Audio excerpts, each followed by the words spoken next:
Jerusalém. Mas, meus irmãos, nós também sabemos que se o Senhor não reinar, se o Senhor não for o Senhor, não vai haver paz no mundo. Porque é impossível.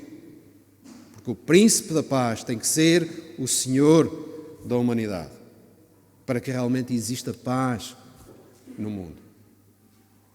E, meus irmãos, nós falamos hoje de manhã, o pastor Paulo falou acerca das profecias e o cumprimento das profecias. Nós sabemos que todas as profecias se irão cumprir. Muitas delas já foram cumpridas. Aquelas foram sete profecias que o profeta Isaías, ele nos foi apresentadas, elas se cumpriram todas num. O Senhor Jesus Cristo. O Senhor Jesus Cristo. Foi o cumprimento das profecias. E todas aquelas que ainda estarão para se cumprir, elas se irão cumprir. E quando no mundo disserem há paz, há paz, há paz, nós sabemos que virá tamanha destruição. Porque o Senhor vem e o Senhor, aquilo que Ele colocou na sua palavra é para se cumprir. Louvado e engrandecido seja o nosso Deus. Amém? Louvado e engrandecido seja o nosso Deus. Nós podemos ter paz, nós cantamos este corinho, não é? Que fala acerca de paz, e nós podemos ter paz, mesmo no meio das tribulações, nós podemos ter paz. E o Senhor é o Senhor da paz, e Ele dá paz aos nossos corações. Em paz me deitarei e dormirei, porque só Tu, Senhor, me fazes descansar em segurança. Louvado e engrandecido seja o nome do Senhor. Certa vez os discípulos entraram num barco e veio uma tamanho temporal. E, meus irmãos, nós vivemos no meio desses temporais. Na nossa vida, nós experimentamos esses temporais constantemente. Mas estava lá o Senhor Jesus, a dormir descansadamente. E se alguns dizem e querem dizer e apontam ao Senhor Jesus como sendo apenas um homem, um grande profeta, não sendo-lhes revelado ainda aquilo que foi revelado a Pedro, quando ele disse, tu és o Cristo, o Filho de Deus vivo, estava lá, aquele Jesus, dormindo em paz. E quando foram incomodá-lo, não é? Quando foram acordá-lo, e ele olhou para ele, homens de pouca fé. E ele acalmou o temporal. Meus irmãos, aquele barco, se os discípulos não fossem acordar o Senhor Jesus, aquele barco nunca iria ao fundo. Amém? Aquele barco nunca iria ao fundo. Porque estava lá o Senhor, que é o Senhor de todas as coisas. Estava lá o Senhor que, através do seu nome, tendo nós fé do tamanho de um grão de mostarda, podemos dizer ali ao Monte Santa Marta, olha, desvia-te um bocadinho para o lado porque estás a fazer sombra. Se vocês tivessem fé do tamanho de um grão de mostarda. Estava lá este Senhor que se levantou e acalmou os elementos da natureza. E eles puderam dizer, e quem é este que até o vento e o mar lhe obedecem? Este é o Senhor Jesus que nós temos dentro do nosso coração. Este é o Senhor Jesus que faz com que eu tenha paz no meio da tribulação. Este é o Senhor Jesus que deu a sua vida para resgate da minha alma. Este é o Senhor Jesus que me garante a salvação e vai estar à minha espera quando um dia eu fechar os meus olhos ou quando Ele me vier buscar na sua glória. Louvado e engrandecido seja o nome do Senhor. Este é o Senhor Jesus, é o meu Senhor Jesus e é também o teu Senhor Jesus. Amém? É o teu Senhor Jesus. E é também, e quer ser, o teu Salvador. Basta que tu creias no Senhor Jesus. Nestes últimos dias, meus irmãos, O Senhor tem-me falado através do João 3,16. Eu já disse isto na sexta-feira. Há dois tópicos que o Senhor tem falado no meu coração. Eu não ouço uma voz audível do Senhor. Não tive ainda essa graça de ouvir a voz do Senhor. Já ouvi algo, mas eu não sei se foi algo que foi fruto do meu sonho ou se foi realmente o Senhor a falar, mas o Senhor coloca nos nossos corações. E os irmãos também devem ter este tipo de experiência. Quantas vezes vos levantais com um hino nos vossos ouvidos, com um pensamento, com um texto no vosso coração? Quando vocês acordarem neste sentido, não quer dizer que seja assim a 100%, mas experimentai e podereis ter a certeza que é o Senhor que quer falar ao vosso coração com aquele texto. Aquele hino que vocês começam a cantar e lembram-se, é o Senhor que quer falar ao vosso coração com esse hino. E o Senhor fala de muitas formas e de muitas maneiras, não é? Em Hebreus capítulo 1 ele diz, o Senhor no passado falou através dos profetas, mas hoje tem falado através do seu Filho. E nos dias de hoje ele fala através da sua palavra, esta palavra que temos aqui. E fala também ao nosso coração, colocando estes pensamentos no nosso coração. E nós devemos estar atentos, devemos estar vigilantes, porque quando o Senhor coloca isto é porque é importante para as nossas vidas. E o Senhor tem falado, há dois pensamentos que me têm colocado ultimamente na minha mente. Um deles é o texto em 3,16, João 3,16, um texto que já conheço desde a minha meninice. Os irmãos sabem, eu nasci num lar cristão e praticamente nasci nos bancos da igreja e tive a oportunidade de aprender muitos textos, porque o meu pai assim nos incentivava e o bisavô do meu pai também assim incentivava que realmente nós decorássemos e nós fomos decorando. Eu, através do meu pai, fomos decorando alguns textos. E o 3,16 nós recitámos-lo com tanta frequência, não é? E temos-lo, e às vezes, pelo facto de recitarmos com tanta frequência, que às vezes perdemos até o sentido e não nos apercebemos do sentido do texto. Tantas vezes repetimos, é como, por exemplo, nós estávamos a meditar no Pai Nosso. O Pai Nosso é uma oração, modelo para nós. Foi o Senhor Jesus que nos deixou o Pai Nosso. Só que o Pai Nosso também é repetido. E, meus irmãos, é repetido, neste momento está a ser repetido por milhões de pessoas. Está a ser repetido várias vezes, porque tem aquelas contas, não é? O rosário, e bom, e os irmãos sabem, alguns de vós que viveram no catolicismo. Mas se estivesse aqui alguém que fosse budista, ou se alguém estivesse aqui que fosse muçulmano, eles também têm o rosário, têm as contas, também fazem isso e estão a recitar coisas e a contá-las, porque existe. E tanto é repetido que depois se perde realmente o sentido. Aprende-se a música, mas esquece da letra. E a letra que é o importante. E o texto em João 3,16, porque Deus amou o mundo de tal maneira que deu o seu Filho unigênito, para que todo aquele que nele crê não pereça, mas tenha a vida eterna.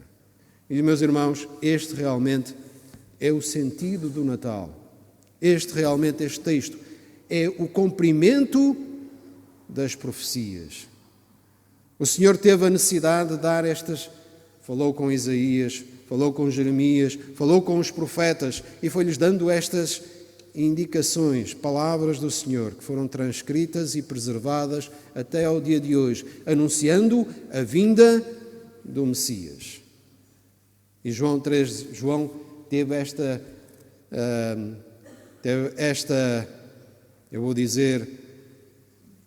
teve esta possibilidade de ouvir estas palavras da boca do Senhor Jesus. Porque eu, Deus, te amei de tal forma que dei o meu Filho unigênito, para que, se tu creres, não pereças, mas tenhas a vida eterna. Louvado, engrandecido seja o nosso Deus. E, meus irmãos, o que é que nós esperamos da vida? O que é que nós esperamos da vida? O que é que esperamos desta vida? Por que é que nós vivemos? Para que é que vivemos? E nós vamos vivendo e vamos passando vários estágios na vida. Nós já fomos crianças, tenho ali o meu neto, o Gonçalo, que está a começar a aprender, a dar os primeiros passos. Depois tenho o meu filho, já tem 16 anos, vai vivendo outro estágio da vida. A minha filha mais velha, que tem 30, outro estágio da vida. Eu já tenho 55, a minha mãe tem 81. São vários estágios da vida. O que é que nós esperamos desta vida? Naturalmente não esperamos viver eternamente aqui na Terra, não é? Neste corpo. Naturalmente nós vamos vivendo, vamos trabalhando, vamos construindo algumas coisas e depois chegamos à idade da reforma e não nos queremos reformar porque ainda nos achamos com forças para trabalhar. Mas o que é que nós esperamos da vida? Aquilo que nós devemos, como crentes no Senhor Jesus Cristo, esperar desta vida é realmente entrarmos na vida eterna com o nosso Deus. Por muito que a gente faça, não conseguimos preservar. Nestes últimos tempos, temos vindo notícias de algumas pessoas que vão partindo, não é? Pessoas famosas. Maradona, um craque de futebol, pessoas mais velhas, um treinador de futebol, 67 anos, num passeio pela praia, deu-lhe naturalmente uma pessoa que já tinha praticado desporto e tudo mais, uma síncope no coração e foi. O que é que nós esperamos da vida? Nós temos uma esperança e a nossa esperança é a vida eterna com o nosso Deus. Mas nós temos que fazer a nossa parte neste mundo, que é crer no Senhor Jesus Cristo. Crer no Senhor Jesus Cristo. Meus irmãos, ontem, quando estava a preparar, e eu não vou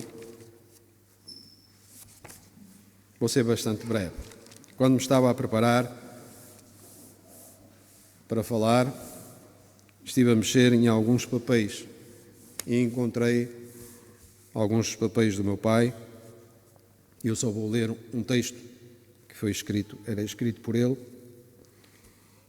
e diz ele assim: se houve um tempo em que os crentes precisam de ser fundamentalistas na verdade, certamente é hoje.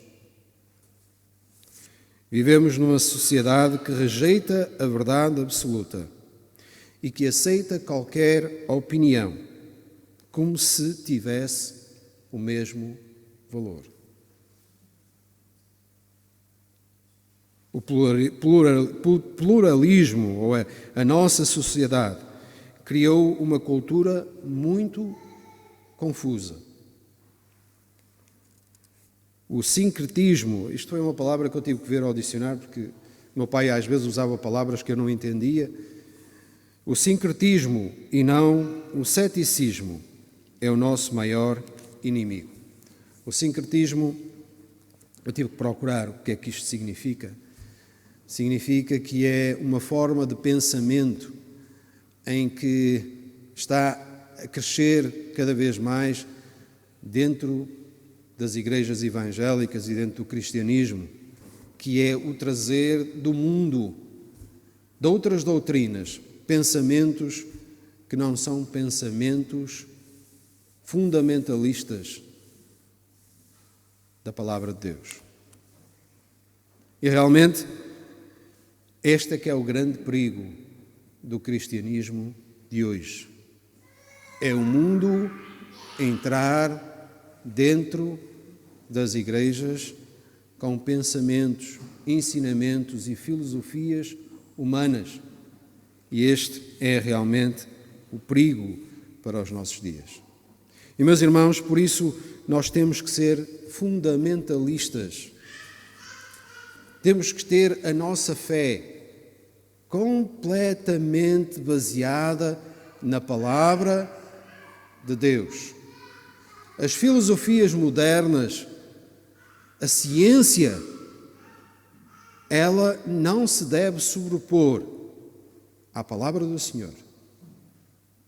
E, meus irmãos, por mais inteligentes, por mais lógicos que sejam os pensamentos, se eles não estiverem alinhados com a palavra de Deus, nós temos que rejeitar, porque este é o maior perigo para as nossas vidas, para a nossa vida cristã, porque isso é que nos faz afastar daquele que é o Salvador das nossas vidas.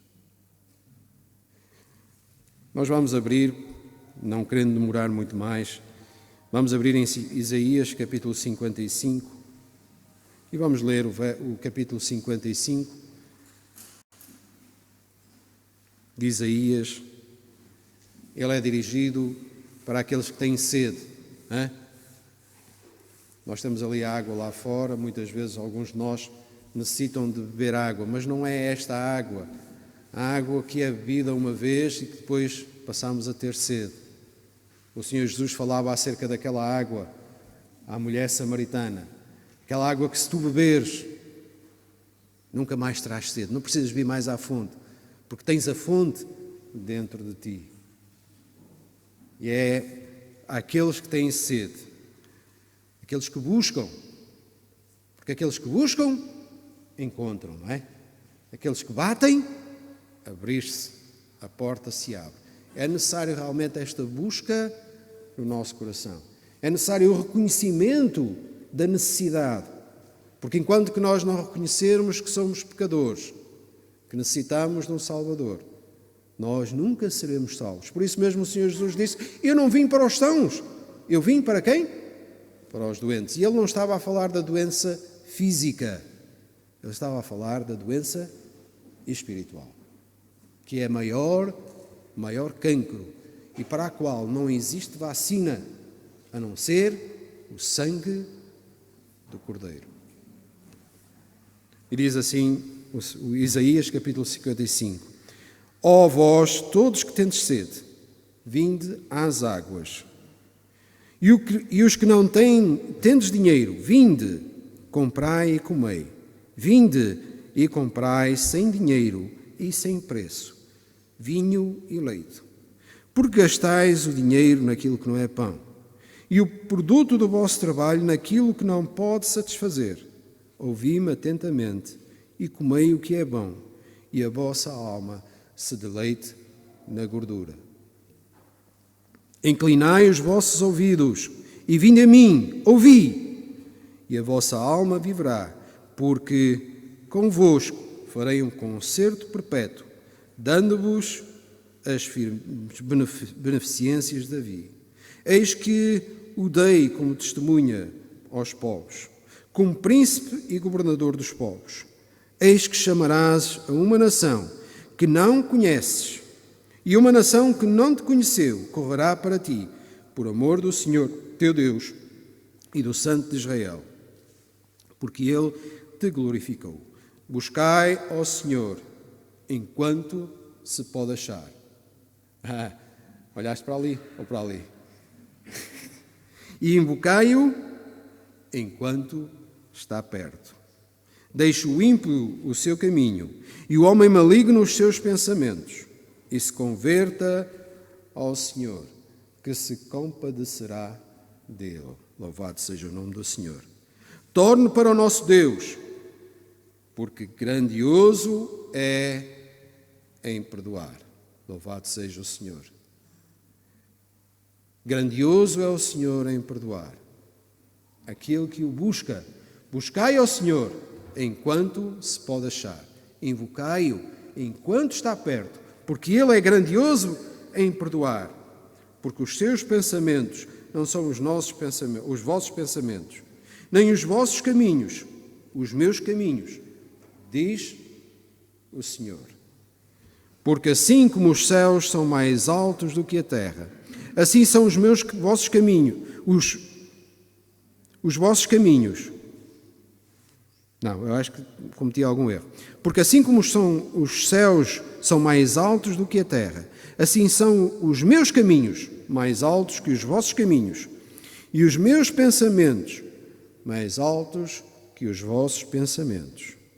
Porque assim como desce a chuva e a neve dos céus, e para lá não torna, mas rega a terra e a faz produzir e brotar e dar semente ao semeador e pão ao que come, assim será a palavra que sair da minha boca. Ela não voltará para mim vazia, antes fará o que lhe apraz e prospera naquilo para que a enviei. Louvado seja o nome do Senhor. Porque com alegria saireis e em paz sereis guiados. Os montes e os outeiros exclamarão de prazer perante a vossa face, e todas as árvores do campo baterão palmas. Em lugar do espinheiro crescerá a faia, e em lugar da sarça crescerá a murta, o que será para o Senhor por nome, por sinal eterno, que nunca se apagará. Louvado e engrandecido seja o nosso Deus. Louvado e engrandecido seja o nosso Deus. Inclinai os vossos ouvidos. Vinde a mim e ouvi. Inclinai os vossos ouvidos. Vinde a mim e ouvi. E se realmente queremos ouvir a voz do Senhor, nós temos aqui conosco a sua palavra para nos alimentar, para nos guiar, para nos levar a esta vida. O que é que tu esperas? O que é que nós esperamos desta vida? Meus irmãos, eu já aprendi a não esperar nada desta vida. Não significa com isso que não trabalhe, que não faça as minhas obrigações, não significa que eu não deixe de ter os planos para fazer algumas coisas nesta terra. Mas, sinceramente, eu não espero nada nesta vida que não seja o dia em que o Senhor nos chamar para, com Ele, nós estarmos para toda a eternidade. É evidente que nós temos uma responsabilidade, e essa responsabilidade, como nós cantamos no hino 92, que foi brilha Senhor, e depois no final de cada estrofe diz assim, brilha em mim, brilha em mim. O Senhor brilha, e o brilho do Senhor, ele só é visível através das nossas vidas. Não esperando nada deste mundo, mas sendo o sal e sendo a luz. Não por nós próprios, porque nós não temos luz, nós não temos capacidade. Meus irmãos, nós somos espelhos. Nós somos espelhos. A luz vem do Senhor. Nós temos que refletir. Mas temos que ser espelhos limpos, para que a luz seja espalhada de uma forma mais eficiente. Não podemos ser espelhos contaminados, embaciados.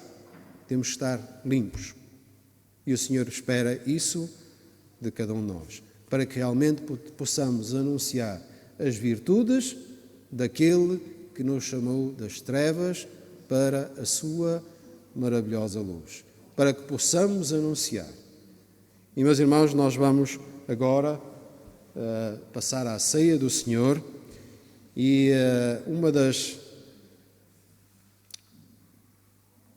coisas que nós fazemos quando participamos na ceia, cumprindo este mandamento do Senhor, e quando participamos, nós estamos também a fazer uma coisa, que é anunciar o Evangelho até que o Senhor venha buscar a sua igreja. Como sempre, ou agora nesta nova fase, da pandemia, nós não viramos à frente, os irmãos vão estar sentados, os elementos serão distribuídos, portanto, ficam então nos vossos lugares. Eu vou convidar o Ruben, o pastor Paulo, o Tiago, para vir à frente.